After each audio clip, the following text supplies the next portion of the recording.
WrestleTalk. Give us a subscribe. Is Zelina Vega returning to WWE, and is Andrade heading on over to All Elite Wrestling? I am Luke and I'm joined by the hardest working person in all of sports infotainment. Guess what, folks? She's just taken on a new job this week on top of all of the other jobs that she has.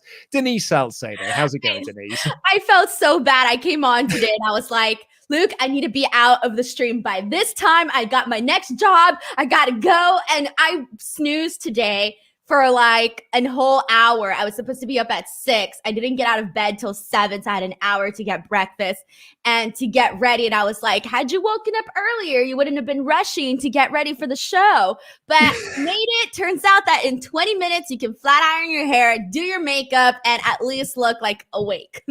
Oh, yeah. I mean, that's pretty much how I get ready for each one of my shows that I do. Basically, I just get a cup of tea on the go. I had 10 minutes before this stream started, and I was like, I need to go make myself a cup of tea. Otherwise, I'm never getting through this episode. See, it's just not fair what the girls got to do compared to the guys. Like, I had to go. I was like half asleep doing my hair. I was like, oh. Denise, I'm not gonna sit here because like I would kill for a hair routine. I would love to have a hair routine in the morning. No, you don't. It's I would love a hair routine. I would love to have had a hair routine this morning, but I don't. Next podcast, I'm going to come on here without having done a hair routine. Whatever I wake up with, I'm popping on with. Dude, and I bet you will look like you'll look fine regardless. I think you're going to look absolutely fine regardless. I highly doubt that. But anyways, yeah. Anyway, let's talk about Zelina Vega because so she was released last year, last November, October time, because she had a dispute with WWE. They wanted to control the Twitch channels that all of their stars were using. So she kind of like revolted against that a little bit. And she was like, I'm not really down with this sort of thing. And like almost as an act of rebellion, started an OnlyFans page as a way to like sell her cosplay photos and stuff, because WWE's wording was just like Twitch and Cameo. So she was like, well, I'll just do it this way instead. Then I'm going to go there. And in the end, she got fired. And then she started talking about like unionization. She was publicly meeting with like union reps and things like that. So lo and behold, I was so stunned by this. Sean Ross Sapp reported yesterday via Fightful Select, and it's been corroborated by many other sources. She is probably on her way back to WWE. I think the magic question and the question that everyone is thinking is, what changed? What changed? Because I'm thinking to myself, like, I don't know if maybe it's kind of an icky situation if you think about it, because she left and, you know, she was like, hey, I'm all for, you know, people unionizing and all of that, and for the talent, and, you know, for us, if we're listed as independent contractors, to really have those independent contractor freedoms that we do have, you know?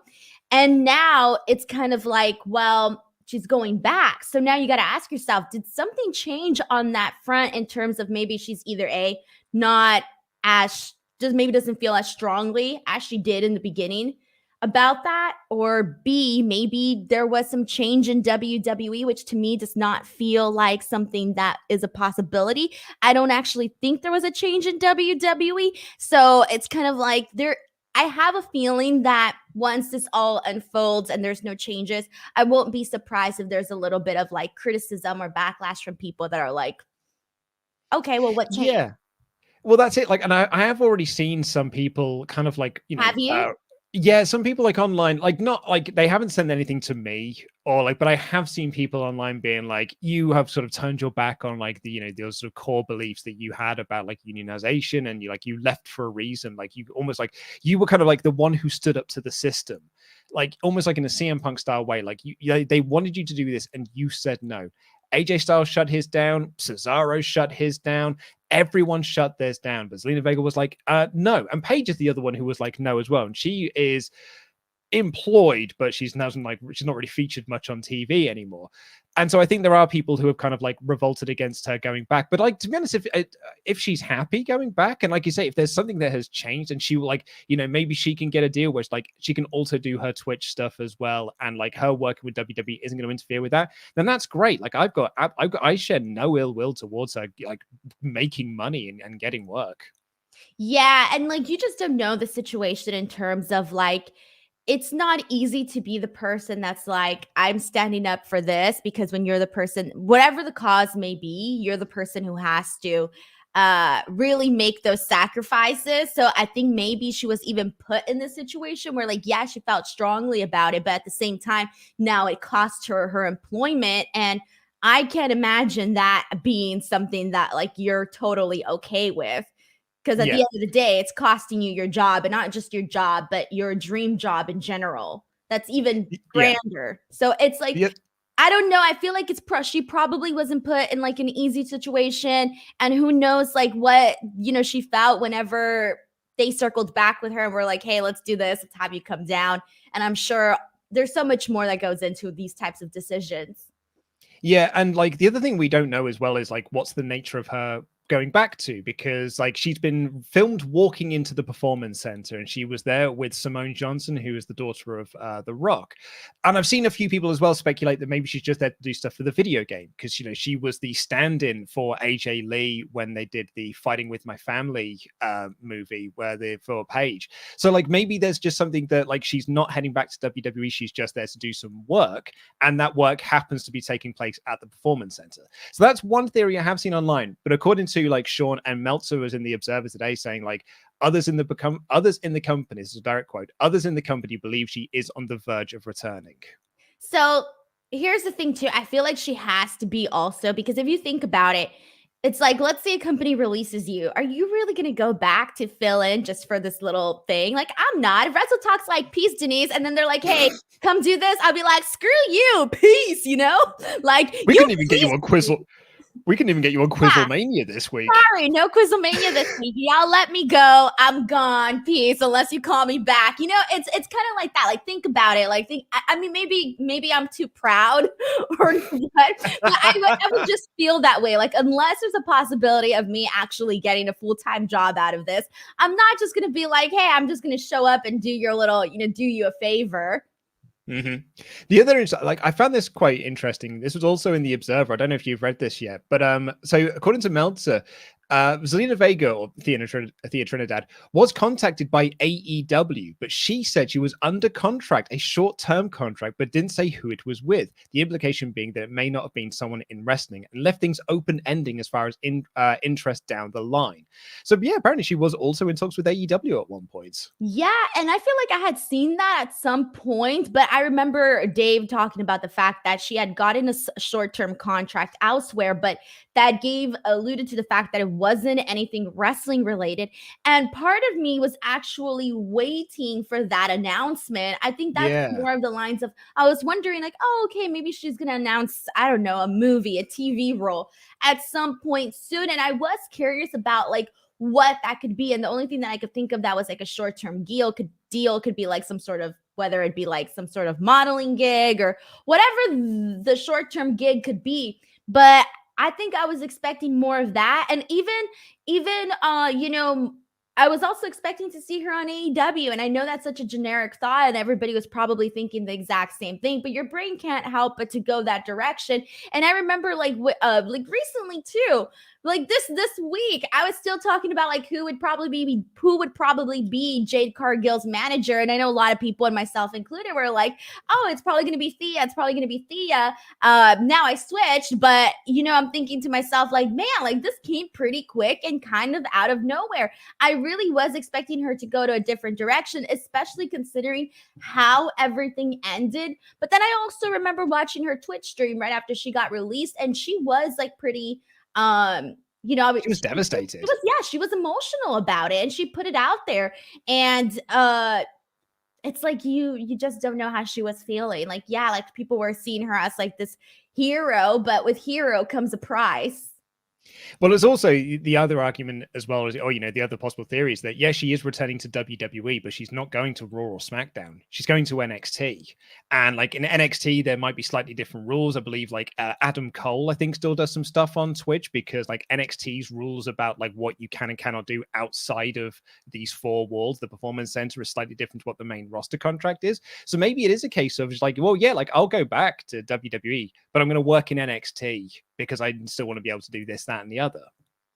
I have no idea because, like, to me, it's like, I don't know. It's not fair, I guess. I feel like everyone, but then at the same time, the NXT people aren't making that main roster money. Their prices are totally different. And, some could argue it's definitely not enough to like have a pretty livable lifestyle. And so, but at the same time, it's kind of like, dang, like I can't imagine being that fair all across the board. Like, hey, you can't. Like, I would be sad. I would be sad if people were like, hey, Denise, because you're on the Friday WrestleTalk show and you're not on the Monday show, you can't have your YouTube channel. You're done. Like little things like that. And then, somebody else will be like, what? They can have their YouTube channel and I can't? Yeah. Like, I think that's how I see it. Just because. Yeah, I mean, we're a very fair company here, Denise. I mean, me and Ollie had a chat. I'm turning you guys into a corporate villain, man. Sorry. You can do instant culture. You can do instant culture. You can go and do the Fightful show. We're not going to stop you from doing it. That's so funny. Me and Ollie actually had a discussion, like when like the whole Twitch thing kicked off. Like Ollie just got like one day just before we started a podcast, it was like, if you ever want to plug any of the projects that you're doing, just say them on the show. Like, don't have to like clear it with anything because we shouldn't be like what WWE are. So plug your podcast away, which is why I'm like, hey, book me on Cameo because I'm on Cameo, guys. Book me on there. To promote yourself, and I wasn't afraid to do it, but I like before a stream would start, I would say to Ollie, "Is it cool if I mention my podcast on today's show?" Just be like, just to kind of give him the heads up and be like, I do this other podcast outside of it, just as a common courtesy thing. And in the end, he was like, you know what? Like, you don't need to ask. Like, I'm glad that you, it's very polite that you did, but just say that you're on Cameo. I was like, cool, I'm on Cameo then. You know what? I guess that's true because like every like platform has like their own different rules, or not even rules, but like, I don't really know, to be honest. All I know is that I'm painting WrestleTalk as the corporate villain for today. Sorry, I need an example. I needed an example to apply to the situation. It's a good example to use. So the other thing from the Observer that we wanted to talk about. McMahon now, though. So the other thing we wanted to mention from the Observer, and it's kind of like quite nicely connected to Zelina Vega, it's her former, the person that she used to manage in WWE, Andrade Cien Almas. According to Meltzer, at the very least, he had just one line about this, which is, quote, "There have been talks with Andrade and AEW, but not sure where they stand." Now, so first off, would you want to see Andrade go to WWE? To AEW, rather. I was like, to WWE? No. We've been there, done that. See what happened. We saw what happened there. Yes, of course. Yes. I mean, like, not only like aside, like representation aside, like I really do think that Andrade has the potential to be a big name if given the proper push and the proper opportunities. There's no reason why he can't be one of those people that could be the face of a company if they gave him the proper opportunity. So yeah, I definitely would love to see him in AEW, and I think that they need somebody like him in AEW. I first thought, like, when all of this happened, I thought that it would be an automatic that he would go to AEW, or that at least that AEW would reach out to him. 100%. And then for a while, I started thinking like, man, like maybe they're not. And I felt bad. I was like, well, why not? Like, obviously this is just my, that was just my personal assumption. And I started thinking like, why wouldn't they reach out to him? So now having this confirmation that they did, I'm like, well, yeah, it makes sense. I'm not surprised whatsoever. And if it should be that way, though. You should go out and talk to these people who are free agents and see, what they can offer, what you can offer, and how you guys can, benefit from one another. So I do think that it would be a great idea if he were to do something with them.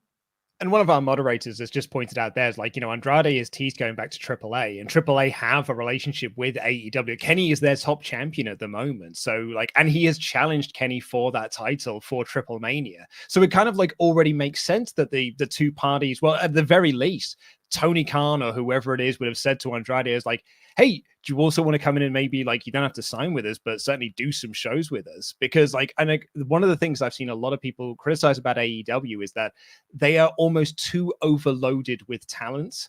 And there isn't enough TV time to push everyone on that show. It took a while for Miro. And we are in an age of instant gratification. So if you go into a company and you do not hit the ground running straight away, you're instantly seen as oh, well, they botched it. They absolutely they absolutely bollocks that right from the start. That's what happened with Miro. Miro came in and he wasn't instantly a top star. So everyone was well, AEW bollocked it. They absolutely balls that up the walls. And now he's a nobody.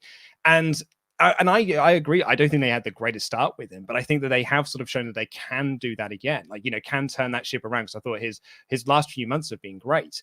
But I also do think that, man, this company has so many guys and girls that could be a top star. There's only so many positions where you can be a top star. Exactly. And I'm glad that they finally got the mark right with Miro. I don't think people were oh, you don't have to make him world champion day one, but it's just don't also build off of that momentum that he had coming off of this release. Whether we like it or not, when you get released, you kind of have this buzz around you. Oh yeah, 100%. Released, man. Yeah. So obviously they didn't capitalize on that, but they are turning things around for him. And it's not even one of those things where you're oh, this person should just get it just because you like them, or this is a handmade thing. Nah, dude, look at Miro. Come on, how can you not push the guy? But speaking for Andrade, though, I do have a feeling that we are going to see this at Triple Mania, this match with Kenny Omega. And sorry, I've never heard it said that way before. I can't say Triple Mania when I'm it's Triple Mania. Sorry, it just caught me off guard. I'm so used to the wrestling landscape being controlled by white men that I've only ever heard it called Triple Mania. I think last time I said something too, and you're oh wow, I've never heard it that way before. What was it? Wasn't I said lucha libre or something? I said that. But it's also Andrade as well. I'm just Andrade. He's a lad. I feel I'm the only person or one of the few people in the podcasting world that even pronounces Umberto's name properly. And I actually say the English version of it, Umberto, but whatever. Anyways, whatever. I got off on a tangent. But no, seriously though, dude, come on. That would be badass. And it would draw, people would be excited, and it would bring in eyeballs I probably wouldn't normally watch. So that's cool too. So come on, stop leaving money on the table. We've seen this happen so much. Let's not do that anymore. I think it is 100% almost a given that we're going to have Andrade Omega at Triple Mania. Triple Mania. I just think it is.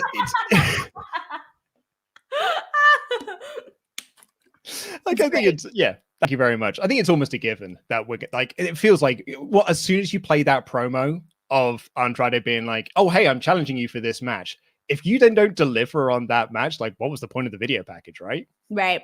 Exactly. So I'm excited. We'll see. Yeah. We'll keep an eye out. Well, let's dive into your Patreon mailbag questions. Thank you all so much. Oh, actually, should we do? We've actually got one hyper chat in about this, so let's do that first. Where Planet Dan said, "Are they realistically going to push Zelina Vega when she comes back? Unless she has been asked to be alongside her husband, and even then, Vince will get bored and they'll be back at square one." I suppose my question is, what happens if or when nothing changes? Look, given the track record, there's a good possibility that nothing's going to change.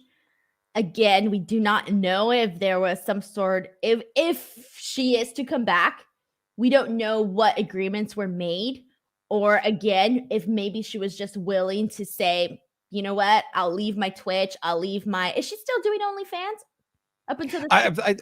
I don't know. I've never actually logged on to onlyfans.com. So Neither have I. So I don't even know what the website looks like. I heard of this. Okay.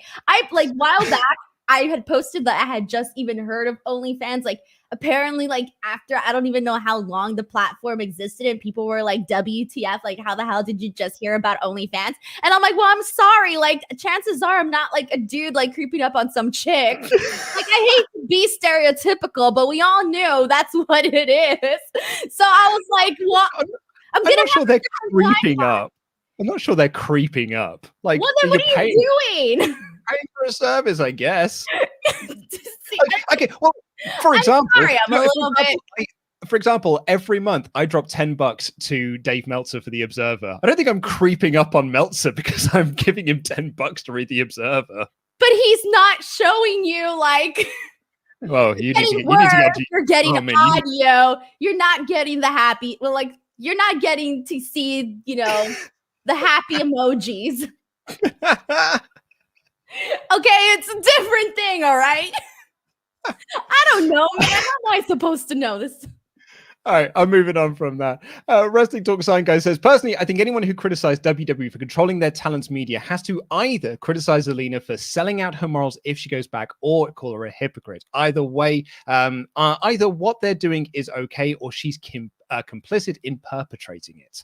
So I guess it really does depend on what the deal is. Like, I'm not going to be the person, like, it really does depend on what her deal with WWE is. Like, if she's going back and she's able to do her Twitch stuff, I think it depends on we don't know what the machinations, of their conversation are.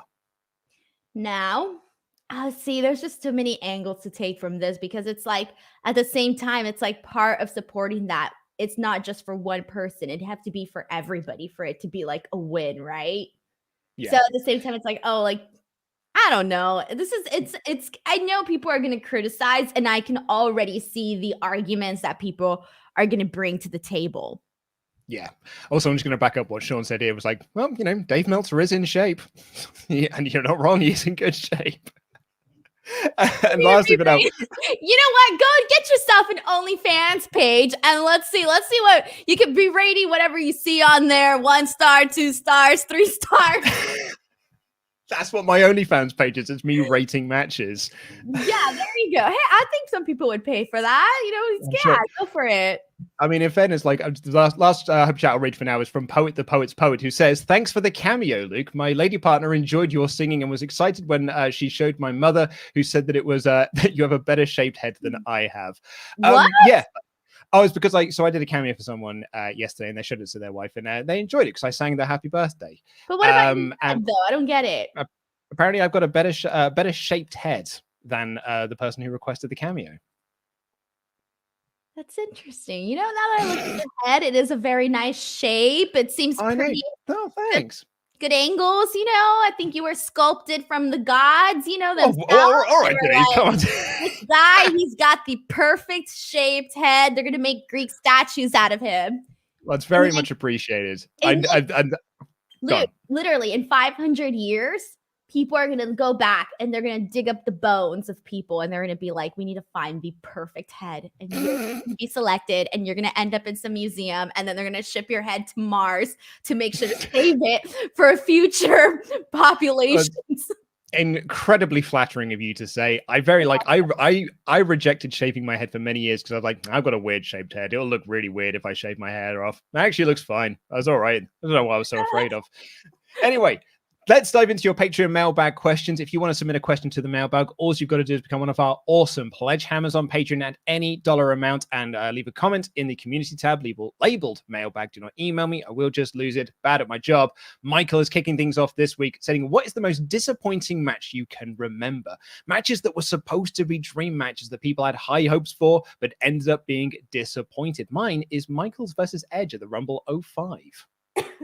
Dean Ambrose, Brock Lesnar, because I was really looking forward to that match. That was my match that I was looking forward to. And I was like, all right, this is going to be it. And then I was there and I was like, yeah, boring. So boring. And you know what? Like, on a similar vein, AJ Nakamura at WrestleMania. Oh, that one. Yeah. Same thing. Man. Like, me and Ollie for weeks on end, we're just like, what a dream match. Okay, sorry. What Continue on. we were there going like, what a dream match! What an absolute like stroke of gold as well. Like it's AJ Nakamura. They absolutely tore the house down at Wrestle Kingdom. This is going to be a barnstorming match. It's a WrestleMania. It's for the WWE Championship. This is exactly what fans have wanted, and that match was so underwhelming.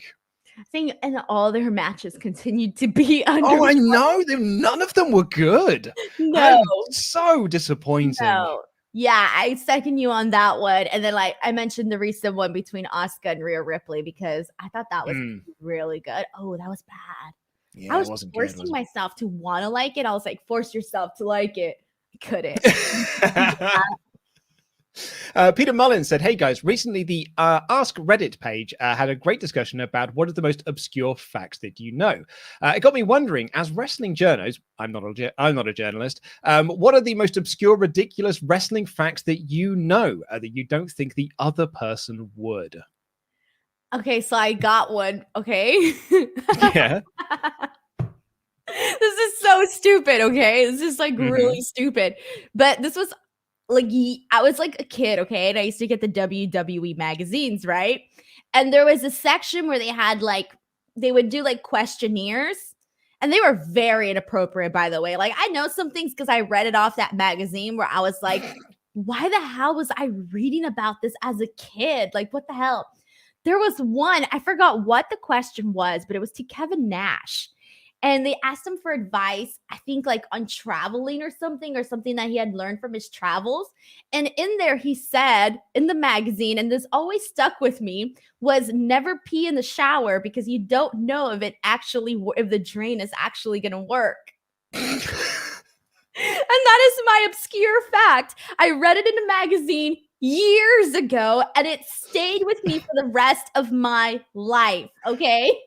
I am not topping that. That is. I don't know like why they put that in there, but it made it in there, and little Denise read it, and it stayed with me. Well, I mean, I don't remember anything. I mean, I remember like a few other ones, but like I don't care to repeat the other ones on here. It's some sound advice. It really is. Because I was like, you know what? It's true. This guy's traveling the world using all of these different, bathrooms and toilets, and you just don't know what works. Don't piss in the shower if it ain't at home and it doesn't work. Oh, no, absolutely. Like, you're right. And like, I remember the Honky Tonk Man, he did a shoot interview with Raven. It's one of my favorite shoot interviews of all time. It's basically just Raven and the Honky Tonk Man getting drunk together and just telling stories. And they're going through like the biggest list of wrestling rumors. And in that, Honky goes like, I never get ice from the ice bucket machine. If I'm at a motel, like where they've just got like, there's giant like tubs of ice. Like, I never get there because I once saw Greg Valentine pissing into one of them. And ever since then, I've never done it. And I've never got an ice from there ever again. Oh my God. I'm never going to do it now ever. I mean, I never did, but if I have the opportunity to do so, I'm not. So there you go. Disgusting. How is it that both of our obscure facts were completely gross? Well, I was going to say a different one. I was going to say, and only because I've mentioned it a couple of times on this show as well. Like, did you see the video that got like everyone was sharing it around last weekend of the WCW show?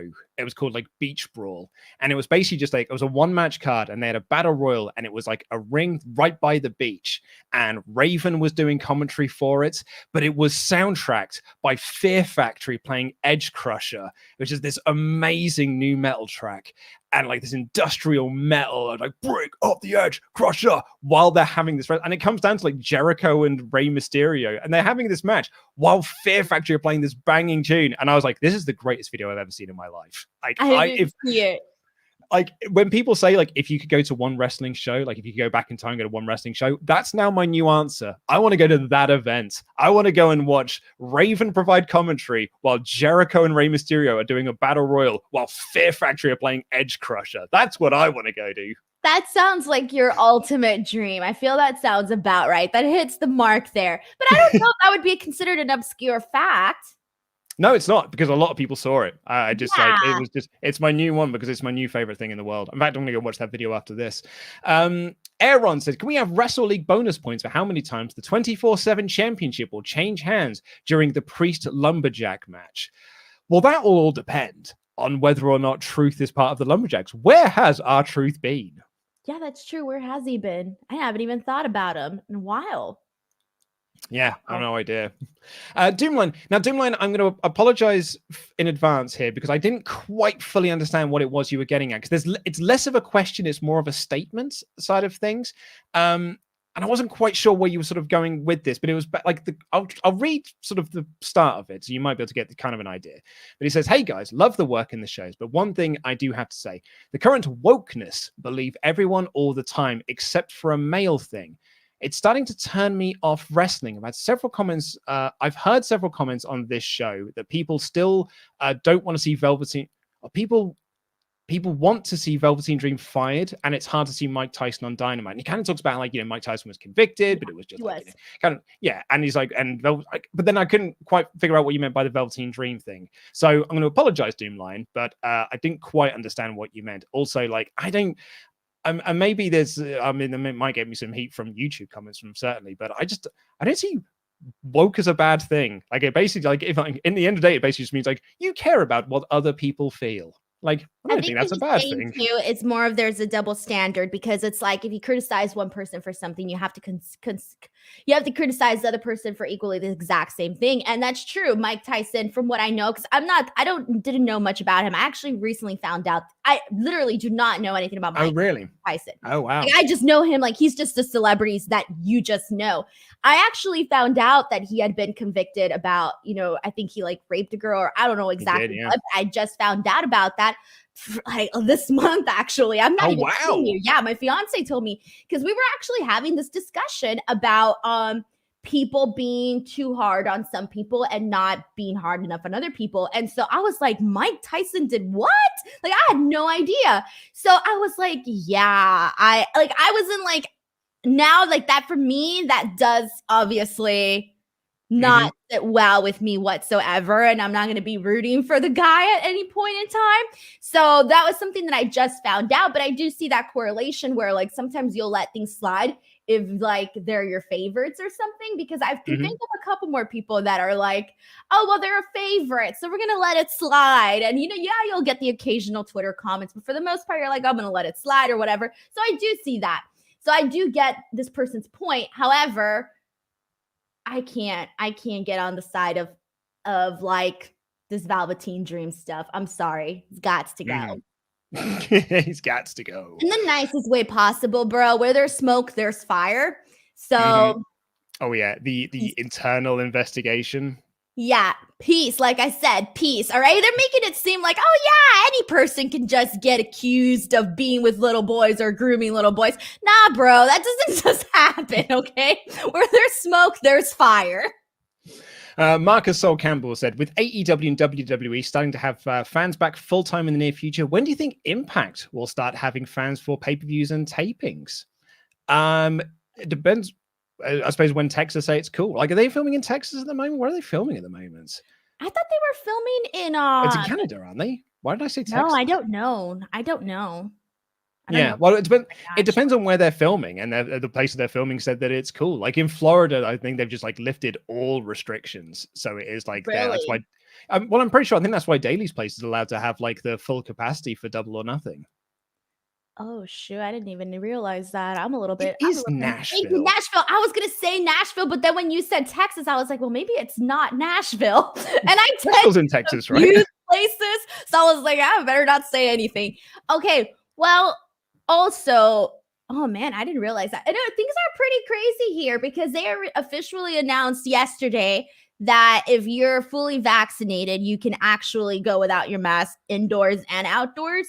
So that was very new. Yesterday, I went to a restaurant and I wore my mask and I sat outside, but inside was completely packed, no mask. And I was like, oh shoot. I went in to use the bathroom and I had my mask on, but I was just walking and I was like, oh my God, should I even be in here? Oh my God, I'm fully vaccinated and all, but it felt so weird. I felt very, very strange. So I went in, did my business, came out and left. But yeah, it's pretty crazy. A lot of peace talk on this show today. Alan Monsoon says... yeah. Never mind. I was going to say something else. Then I was like, wait, no, I'm just going to bury my own self.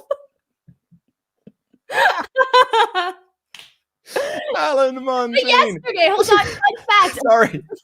Obscure fact. Yesterday was the first day I used a public restroom in over a year. I went in there and I was like, oh my God, this is so strange. Public restroom. Don't sit on the toilet. Also, we've got your new t-shirt. Arrive, do business, leave. Alan Monson says, hey, Team to Nick. I was wondering what would be the most effective way to book a 2 out of 3 falls match. I personally think adding stipulations for a particular third or the final third of the match is the way to make it the most effective. Yeah, I mean, I wonder if this comes off the back of the 2 out of 3 falls match that we had on NXT this week. Because like both me and Tempest, when we reviewed the show, was just like, they did, Escobar got the first fall and then instantly Kushida got the fall right back. So I'm like, cool. Well, so what was the point of the stipulation then? Because like, they did the like the lucha style of way where it's like, oh, you take forever to get to the first one. The second one comes immediately. And then bam, eventually you get your third one. So that's what I noticed right away. And I actually kind of prefer it that way. So really? Yeah. I prefer for me, the greatest 2 out of 3 falls match ever, because it's the greatest wrestling match ever, is Omega Okada. Like that for me, that is how you do a 2 out of 3 falls match. That is just a perfect more of like, it's so rare to have something like that though. It's not like it's only happened once. Every single no on your random NXT show. Callum said, it's been a while since there's been some friends chat on this show. So I would like to know, what's your opinion on the Joey Rachel storyline? I really liked it. That should not be the question at hand at the moment. Well, I'm friends reunion. Hold Denise. Denise, hold on. Gaga's going to be appearing. Denise. Right. The very next question is from Jonathan Hedman that says, could you be any more excited for the friend? Could you be any more excited for the Friends reunion show? So we'll address Callum's question first, then we can talk about the reunion. Continue on. What did you think of Joey Rachel? I know it gets a lot of hate, but I liked it, man. I thought it was really cute. If I could barf about anything, just instantaneously barf on the spot, it would be Rachel and Joey. That was so awkward. That episode where they're when it's Ross doing his speech and they're in, what is it, Bermuda? Where are they? Not Bermuda, Barbados? Oh, yeah, I think so. Yeah. Just bar something. All right, they're somewhere, okay? And okay, that scene when they're in the hotel and they're like making out and they're like being all secretive about it, it grosses me out. I can't even watch it. I skip that episode. Like if I can, I will skip that episode. I do not like it. I did not care for seeing them make out and stuff. I thought it was gross and I didn't want to see it. I thought it was cute. I thought it was very sweet. And I thought it was the most human Joey had felt as a character, pretty much like the entirety of Friends. But they were friends though, and they had such a good relationship. Why'd they have to Monica and Chandler? What? So were Monica and Chandler. They were friends. Yeah, that was different, though. It was different. They were friends, but they were meant to be more. Joey and Rachel should have just been friends, and they should have just stayed friends, okay? Well, that's what they decided. Friendships. That's what they worked out. That's why I think the storyline is really cute and sweet, because it's like 3 episodes. It's where they were like, okay, I'm in love with her and I don't really know how to act. I don't really know how to process that. Let's give it a try. Do you know what? This didn't work. We are better off as friends. Like that is a very like real life thing. I think that's quite nice, really. Ask yourself why it only lasted those 2-3 episodes. Even the showrunners were like, bleh, we can't even watch this on screen. But anyway, are you excited for the reunion show? Yeah, I am. I'm curious. I watched the little teaser, the 41-second teaser, and I was like, well, this is boring. I was hoping for a little bit more, but they were kind of, obviously just saving everything. Did you see that? Yeah, I did. It was last night. I was recording a podcast with my friend, and I was like, oh, they've announced the reunion lineup thing. And then, oh, man, I just saw all of the guest stars, and I was like, I'm out.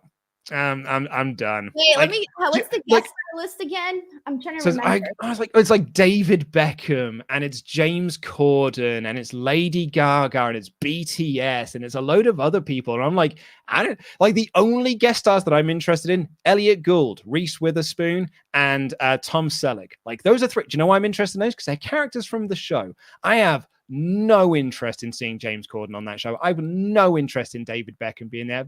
No interest in all of the. I'm out. Like I'm done. Don't care about David Beckham. I'm indifferent. Justin Bieber. I do not want to see Justin Bieber. BTS. I'm curious. James Corden. I think he could work because he's really funny. Cindy Crawford. No, Denise. I will stop. I will turn this car back around. We are going back to Winnipeg. James Corden is the worst, absolute worst thing. Like he didn't seem bad to me. We threw him out of our country because we were like, nope, I'm done with this guy. Like, he is awful on television. Get out of here. And he went over to the States and you guys accepted him. And I've never understood why. I thought he was really funny. Okay, hold on. Let me put the rest of this list here. 1 second, because I had to copy and paste or else the video was going to come up here. Okay, so it was James Corden. Okay, so I said I'm fine with him. Mindy Kaling, fine with her. Lady Gaga, so excited. Kit Harington. Why can't I remember who Kit Harington is? It's from Game of Thrones. Okay, well, that's probably why. Jon Snow. Tom Selleck. Oh, yeah, I obviously like him. Yeah. Maggie Wheeler. Reese Witherspoon. Hello. I'm super excited about Reese Witherspoon. It makes sense. She's a character from the show. Like, it makes sense that Reese Witherspoon's there. She's a character from the show. It's like if you announce Paul Rudd, that makes sense. He's married to Phoebe. He's a character from the show. Cara Delevingne, I like. Cindy Crawford, cool. Yeah, I just realized that I only saw Lady Gaga's name and I didn't even read the rest of them. I do not want to see the Justin Bieber episode, though. It's only a one-time thing, isn't it? I don't care. I don't want to see it. Yeah, I don't know. It's just one reunion? I thought that's what it was. I thought it was just like a reunion special. I thought it was like multiple episodes. Oh no, I think it's just like a one-time thing, which is why like the amount of celebrity they've announced for it has real turned me off. Oh God, yeah.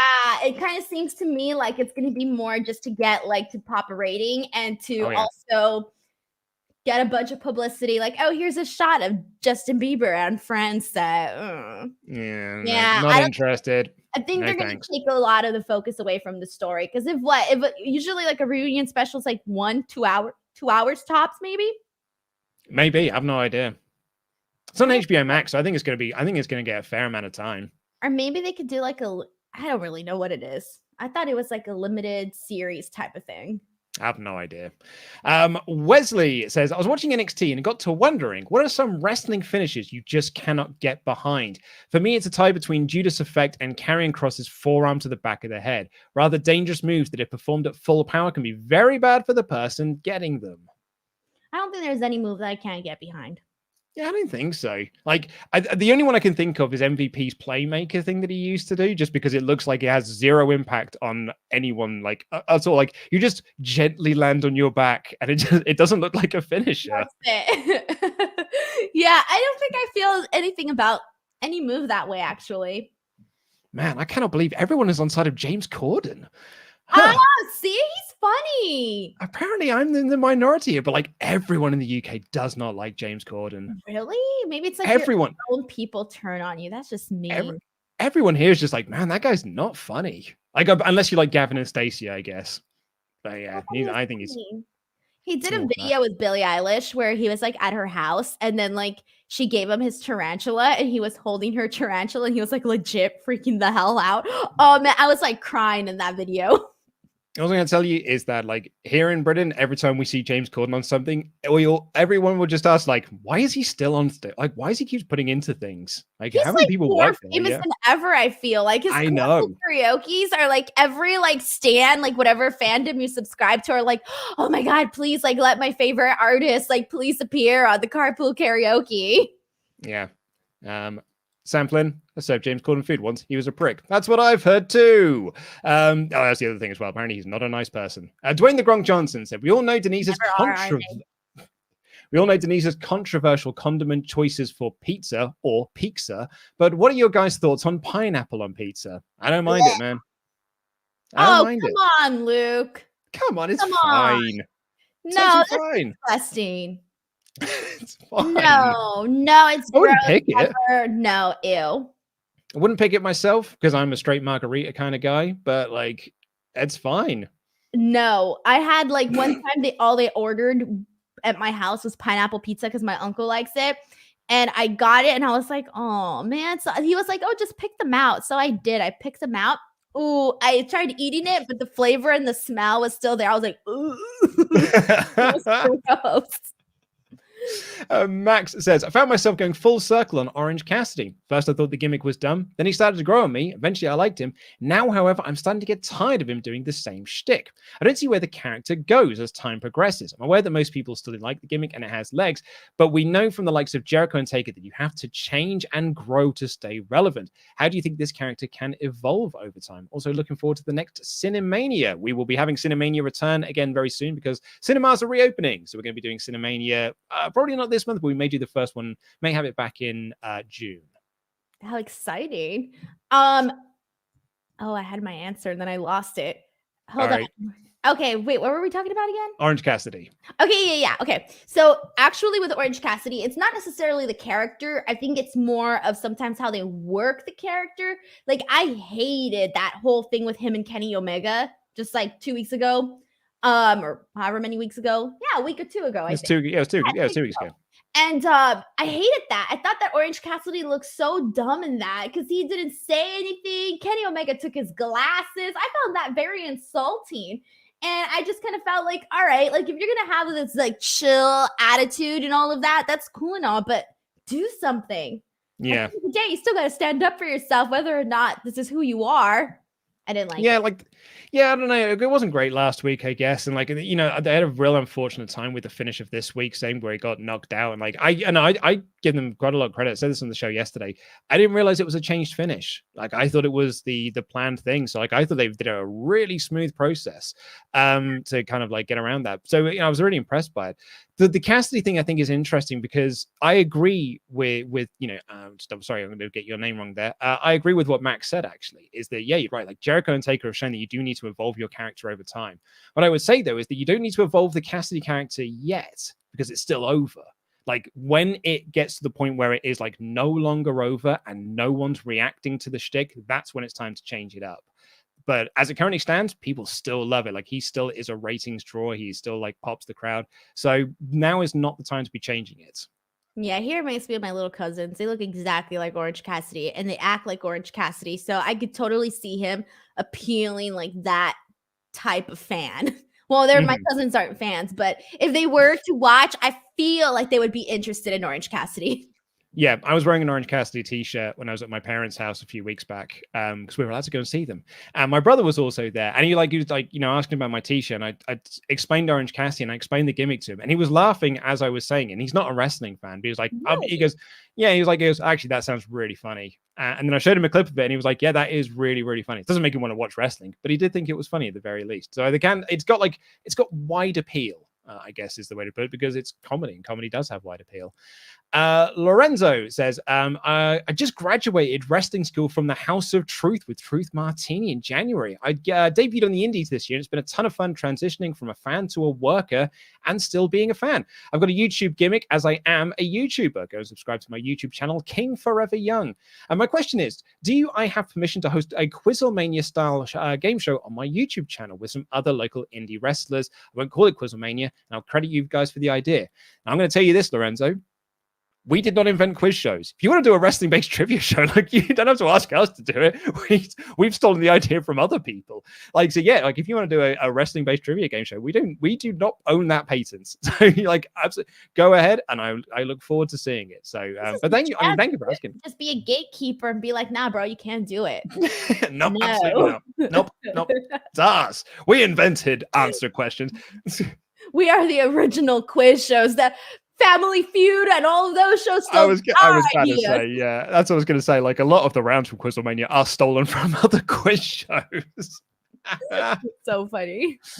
Flame Inc. said, I've been thinking, I feel that AEW is only, quote, good due to the fact that WWE is so bad. If WWE put on consistently great shows, would AEW still be good? I'm not a fan of AEW, and I see them as the show I watch because the other show is awful. Thoughts? I mean, I'll be honest with you, Flaming Life. If you don't like AEW, don't watch the show.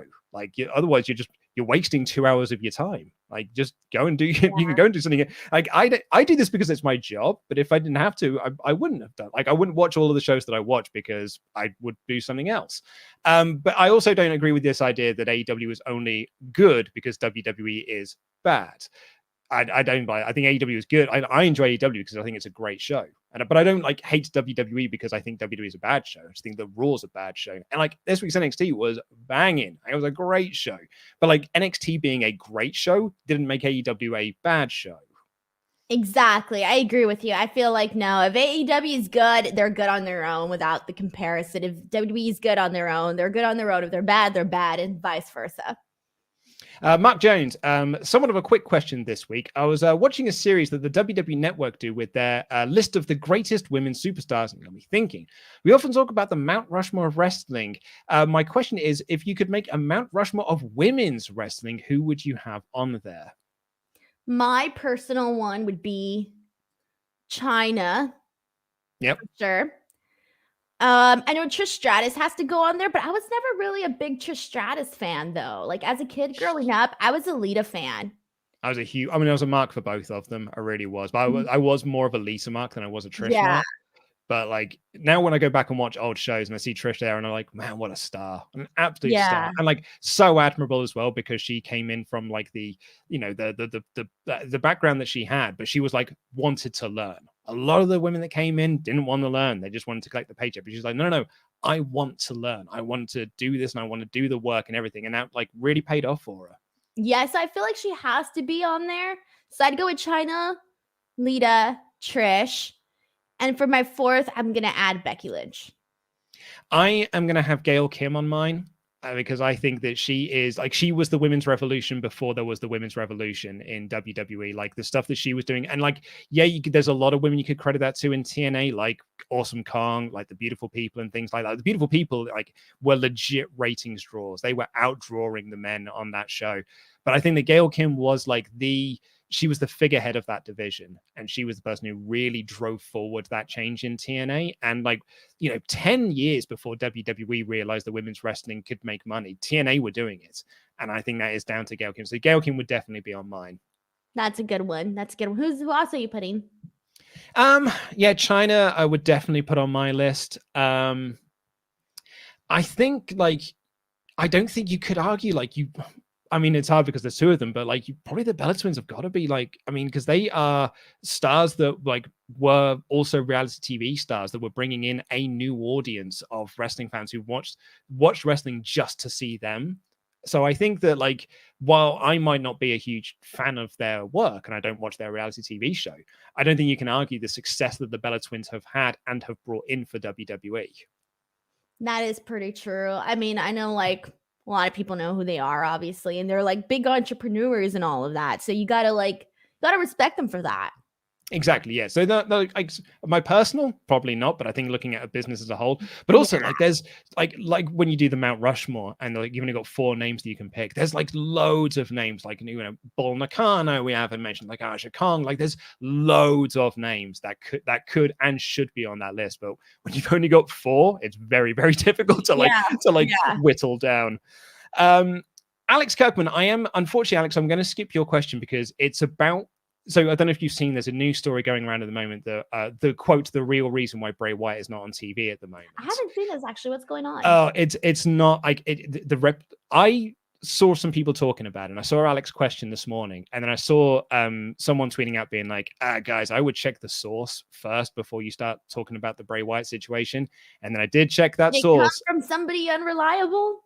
Oh, well, I mean, it came from Dirty Sheets. And so as soon as I see it's attached to baddie and stuff, I'm no, I ain't touching that with a barge pole.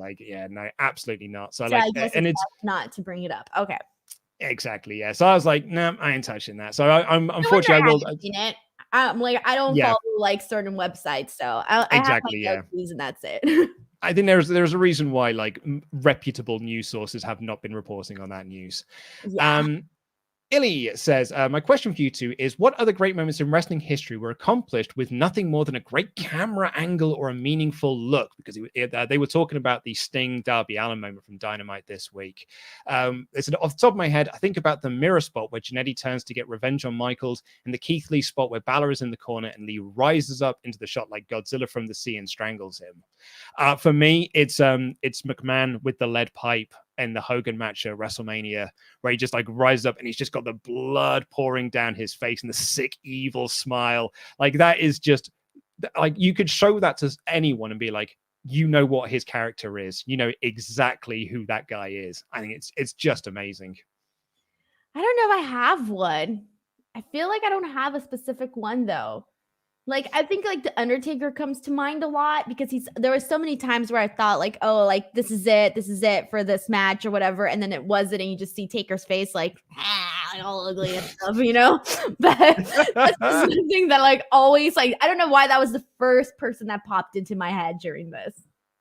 And our last one for now is from Josh, who says, hey, Luke, those articles you mentioned last week you did on TMNT got me thinking, why did they change to the UK to Teenage Mutant Hero Turtles? They did that? In the UK, I knew them my entire childhood as the Teenage Mutant Hero Turtles. What? And it wasn't until I got the internet later on in life that I discovered that it was the Teenage Mutant Ninja Turtles, and actually that's what they're supposed to be called. So we had them as the Hero Turtles. Banned in London or what? Well, that's what they were. So we went through a very draconian phase of during the 80s and the early 90s, where our government essentially just like censored a lot of things like violent TV and things like that, because of like, and it was particularly words like ninja or throwing stars, and like they were just like worried that it was going to like affect children in some sort of weird way. So we had a lot of things that were banned in the UK, and that was just one of those things. So it was Teenage Mutant Hero Turtles here in the UK.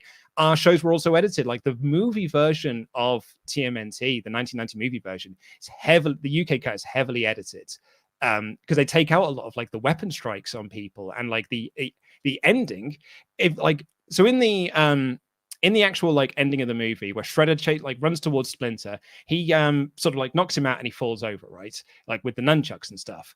In our version, because nunchucks were banned in the UK, that shot's excised from the cut. So it just looks like Shredder runs, trips over and falls into the dumpster. So me and my friends for years were just like, it's a weird ending to that film. Like it's a really like rubbish ending. But that's because we got an edited version. We didn't know. When I was watching on TV, I did not know it was an edited version until I got the internet later in life, and I was like, oh, right, well, that now makes sense. Now it makes sense. Well, like the ending works now. I am in complete and total shock. That's so sad. How were you even a fan without the violence? Well, we didn't know. Like also, we were just kids. Why is ninja bad but not mutant? Wouldn't the word also be considered bad? Mutants aren't real, I guess, but like, you know, ninjas are. And like, yeah, nunchucks were like a banned thing in the UK.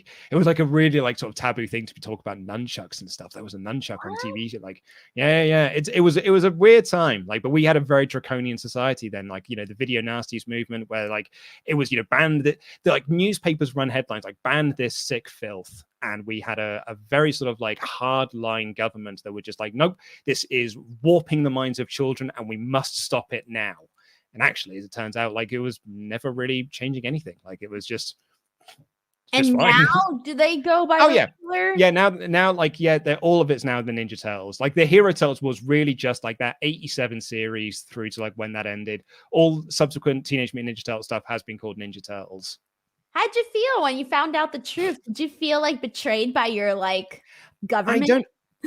Well, a little bit. Can you feel for time somewhat? Because I've actually got some proof of this. Bear with me. Yeah, feel for time. Well, let's see. What should I say, considering that I can't see the chat whatsoever? Well, ladies and gentlemen, I had nothing planned. It is Friday. Luke's going to come back and this is going to be a disaster. But I am completely shocked about this Teenage Mutant Ninja Turtle story. I have no idea what people are saying in the chat right now. So I'm just, there you go. Thank God, Luke. I had nothing to say. I heard. I still had my headphones in, so I was like, I'm hearing Denise just being. I was like, I don't even know what people are saying right now, or what they're talking about, or nothing. I have no idea what's happening. So check this out. This is the Teenage Mutant Ninja Turtles game for the Mega Drive here in the UK. Up the top there, Teenage Mutant Hero Turtles, the Hyperstone heist. Yeah. Wow. That is just like weird. Yeah. And it was weird. And it was like weird. Like imagine then like discovering that later on in life that you had a different version of it. So what your American counterparts. I can't believe it. This is like news to me. Like this is breaking news. Good improv, Denise. Oh, I'm glad I didn't see the chat now. Also, I'd like to into pressure, sing something. You also like to give a. Oh, sorry. Go on. I was going to say I'd like to give a quick. What were you listening to last night? What were you listening to last night? Song in Forever, Everlong by the Foo Fighters, and that's what a tune for like the longest time. It came up on the radio yesterday, and I was like, the acoustic version, and I was like, oh yeah, I remember this. Oh, it was so annoying last night. I was just humming that like all night. That reminds me of like my teenage years, sitting around campfires, and like my friend would like playing that on the acoustic guitar, and like when we were like first started drinking and stuff, and just like just just singing that song. Oh my god, what a time! What a song, love it. Right. Also, I want to give a quick shout out to Adam Blamplate, your creation, in fact, because he has become a member of our YouTube channel. So I don't know if you've noticed this, everyone, but you can click a button that says join, and you can join WrestleTalk's membership, because YouTube now has a membership functionality, and you get like a little emote, because they want to be like Twitch. So you get like a little emote thing. So cool kids thing too. Yeah, so cool kids like Adam Blamplate, they get a cool emote. So thank you so much for joining us. We're actually looking for names to call you, because we have everyone's the SWAF Nation. Our Patreon backers, our pledge hammers. So we're now looking for a name to give to people who become members. Andy Datson has suggested Membergs, and when they sign up, we would go Memberg. But I get it now. But I have suggested Membloobs, like the Undertaker noise. But Ollie thinks that's a bit too clunky. But either way, we're looking for suggestions. So tell us what you would like to be called if you do become a member. I have no suggestions. I was thinking, and I was like, what would be I don't know. Right. Well, we have got to rattle through these hyper chats, because Denise is so busy. She's got another job that she needs to go to very, very soon. Matthew says, with the Zelina rumor, I could think of one thing. Have her go to NXT, manage Legado del Fantasma, then, oh boy, you've got two factions with 3 men and a woman. Give me LDF versus Hit Row. Also, Santos should dethrone Bronson Reed, then Santos versus Swerve for the title. By the way, what did you think of Hit Row? I liked it. I thought it was new, totally different from. Oh, you hated it? I know, I loved it. It was my favorite thing in wrestling. And I was like, oh, he hated it. No, my favorite thing in wrestling this week. It's my new favorite. I didn't like it that much. I adored it. It was so cool. I liked it. That was cool, and I thought it was different. But I won't go out and be like, "Oh, it was my favorite thing that I saw in wrestling this week." Nah, that's a little too much. But I mean, for the most part, I liked it. We've also had someone else sign up to become a member. Thanks. See, everybody wants shout outs. Woo! Mortal Kombat was absolutely fine in the UK, but thanks for asking. Yeah, Mortal Kombat was fine. Bezo Banks, good morning, guys. God bless Luke for being the male Denise this week for WrestleTalk. Thoroughly enjoyed him. Want to apologize for Denise for the pizza on ranch slander I made a few weeks back. I tried it last night, and I'm never going back. Shut up. Awesome. Jeff says, love you guys. Do you think with a lot of the recent injuries in AEW, they will go all at WWE and start toning down the matches, or God forbid, banning moves? I hope not. No, I'm sorry, but I like the violence. I like the blood. I love all of that stuff. I want more. You the same here. Dylan said, when you get the time, watch Extreme Rules 2009. More specifically, watch Jeff Hardy versus Edge and Christian versus Rey Mysterio. Both of those matches were great, supremely underrated feuds. Also, where's Andy? I miss his puns. The problem is, Dylan, is that Andy hates you all, and he doesn't want to see anyone. So he decided to get off all of the podcasts. No, I'm kidding, of course. Andy's a very busy man on the website, and he didn't have the time to be able to do the podcasts. But we're very, he's still with us. He still works for the team. It's just that he's a busy man on the website. Go to WrestleTalk.com. Rangers Mayhem said, great to hear the funniest wrestling podcast of the week. What are the chances of ELP winning the X Division title now he's the #1 contender? If he wins, all the men's titles will be held by non-Impact wrestlers, unless Good Brothers win the titles. That would be very interesting. What do you think? Yeah. I love ELP, so I would love that, because I'm such a mark for El Phantasmo. Like he does a lot of like the British indie scene, so I've always been an ELP mark. I would be so thrilled for him to be the X Division champion. You know that gif that people were like ragging about, like when he was doing like the old school walk around the ropes, and he's jumping over people and does the Death Valley driver off the top on this week's Impact. I loved that spot. I thought it was a lot of fun. I thought it was great. You're like, woo, I like it. Yeah. It was. Yeah. Zakura Blood says, when Godzilla vs. Kong was all the hype and Luke's history of him loving the old Showa movies came up, it got me thinking, is there any other tokusatsu that you know? Examples being Power Rangers and the other Super Sentai, Ultraman, Kamen Rider. I mean, there's a lot of like tokusatsu stuff that I do enjoy, like particularly film-wise. If it's from Toho, then I most likely am a fan of it. But like, I love kaiju cinema, so I went through this whole period of my life where I was like just obsessed with getting all of the various types of kaiju cinema outside of just the Godzilla and Mothra and Gamera and all that sort of stuff. But yeah, I'm a big fan of Ultraman. Love me some Ultraman. And we've got... And any of the words that were mentioned. I didn't think you would. I didn't think you would. I just steamrolled over you there, Denise. I was like, oh, Denise. Thank God, don't throw this to me. I have no idea what you're talking about.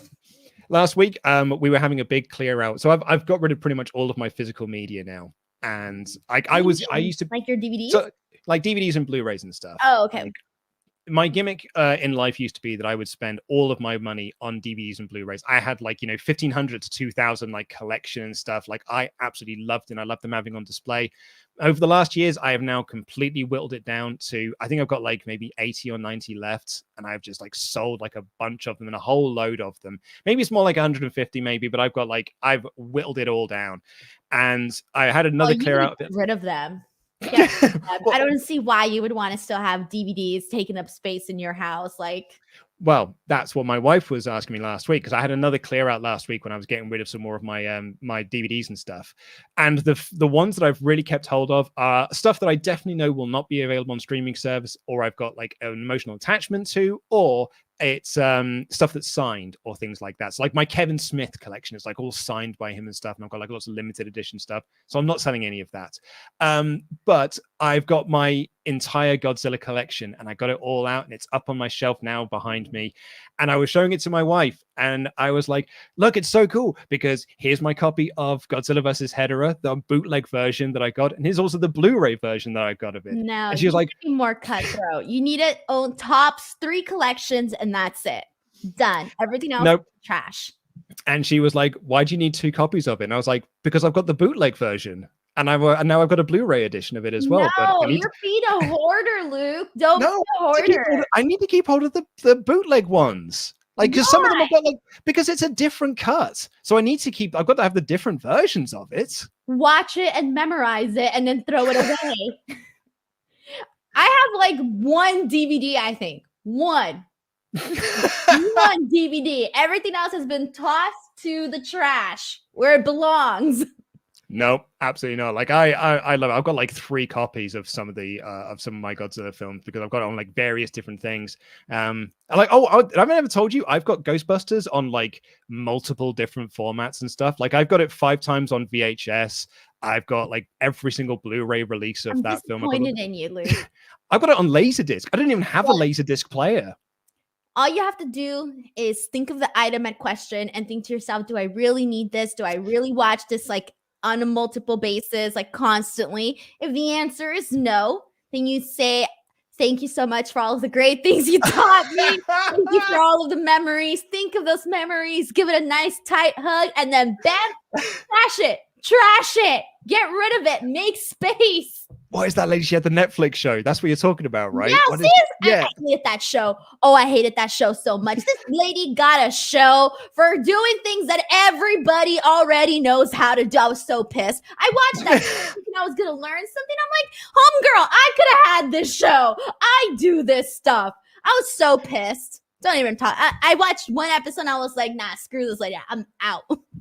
Last week, I was looking at a version of Ghostbusters on VCD, which is like a really obscure format and stuff. And I only spent 200 quid on it because it's rare as rocking horse crap. And I was like, I want this. Sorry? Quid? You talk like £200. Oh. It'd be like the equivalent of like maybe $380 maybe, or something like that. Maybe $280. You know, but I was like $280. Oh yeah, buy lots of more Blu-rays of Ghostbusters, because I've got Spanish versions. I've got like German versions of the film. It's my ticket right there. That's like 2 nights at a hotel. Thank you, Mandy. The bootlegs bring me joy, so they get to stay. Right, we've got a few last one. Just Know Yes said, when is Sullivan Brown going to be on the podcast? Follow Denise Salcedo on Twitter. Yeah, I mean, I would love to get Sally on this show. I think that'd be a lot of fun. If Denise ever takes a week off, which is very unlikely because she's the hardest working person in all of sports infotainment, Denise then does not take a week off. Sorry, Sully. Yeah, misses no days off. Noble Matt says, who's your next 5 TNT champions? That's a difficult one as well. Wait, question 5 next? Yeah. All right. Well, we just got Miro. We had Darby. We've had Cody. I'm going to go with, hold on a second. I'm going to go with Ricky Starks. I'm going to go with Hangman Page, Brian Cage. And this is like no time period. I'm just thinking of names that would be good. I need 2 more. Who do you want? I need 2 more. Who do I want to win the TNT title? Any one of the Lucha Brothers, like Phoenix or Penta. I would love to see that because I'd love to see them either of them get a singles push.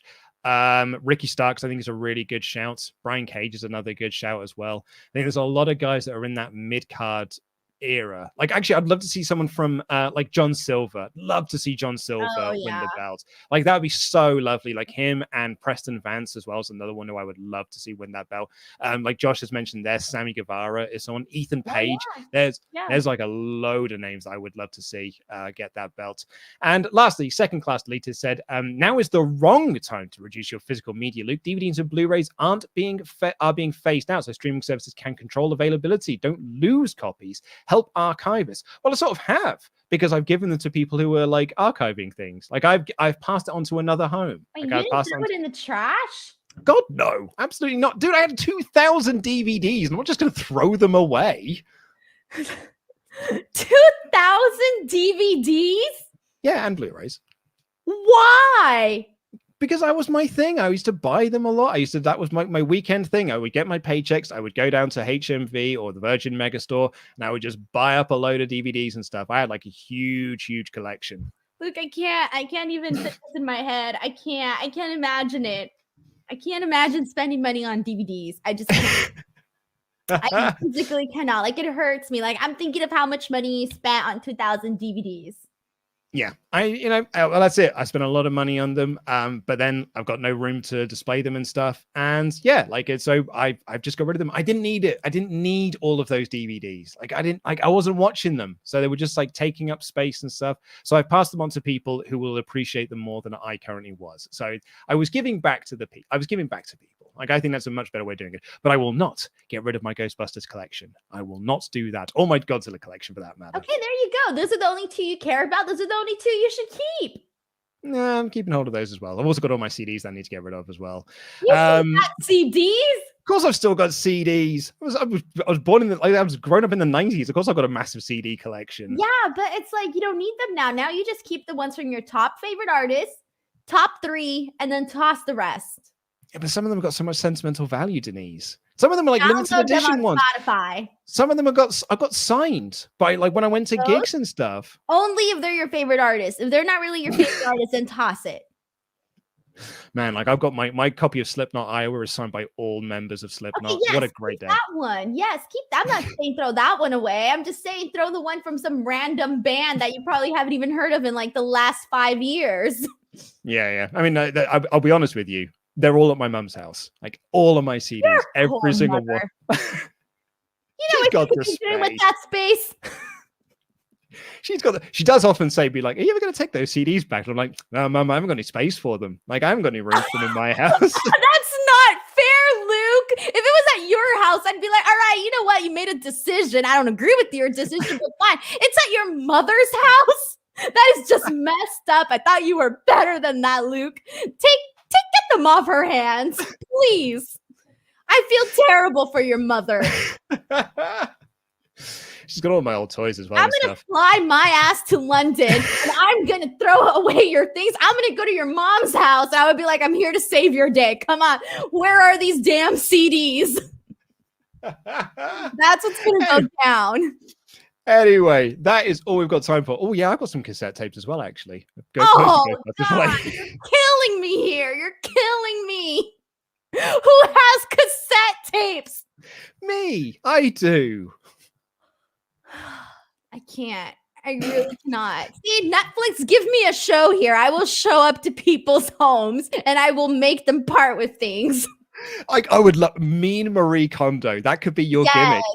Really nice. Like, oh, does this bring you peace? I don't know what the hell she said. Anyway, I only watched like 20 minutes of the show, but I will be there. This is the new Netflix show that I want to see, is the mean version of Marie Kondo, where she doesn't go around and be like, oh, this was a nice thing. You say nice things and off you go. You're just like, is this crap? Then get rid of it, you idiot. This is stupid. Yes. Thank you. Thank you. I get rid of everything. Everything. Unless it's really, really something spectacular, then I do not get rid of it. I am a hoarder, I'm afraid. My wife and I are just as bad as each other. We're really bad for it. Like I'm trying to throw stuff away, and I'm like, nope, I ain't throwing that. Do you need it? No, I don't, but I just can't throw it. It's not going. Anyway, I'm gonna show up and just like ruin your guys' lives. We have got to get out of here. Thank you all so much for watching and listening to this edition of the WrestleTalk podcast. I will be back tomorrow on this show doing the SmackDown review with Tempest. And then this Sunday, can you Adam and Eve it? It's WrestleMania Backlash. We'll be doing live stream reactions to that throughout the show. So come and join us for that. Join along in the chat. Do become a member. Thank you to everyone who did become a member today, which is Adam Bland Place, Nick Phoenix, Josh Justad, Valid Mamadapudi, and Planet Dan ASAMR. Thank you so much for joining us. I've been Luke Hone. This has been the hardest working person in all of sports infotainment, Denise Salcedo, and that was wrestling. Jam that jam, everyone. Bye-bye.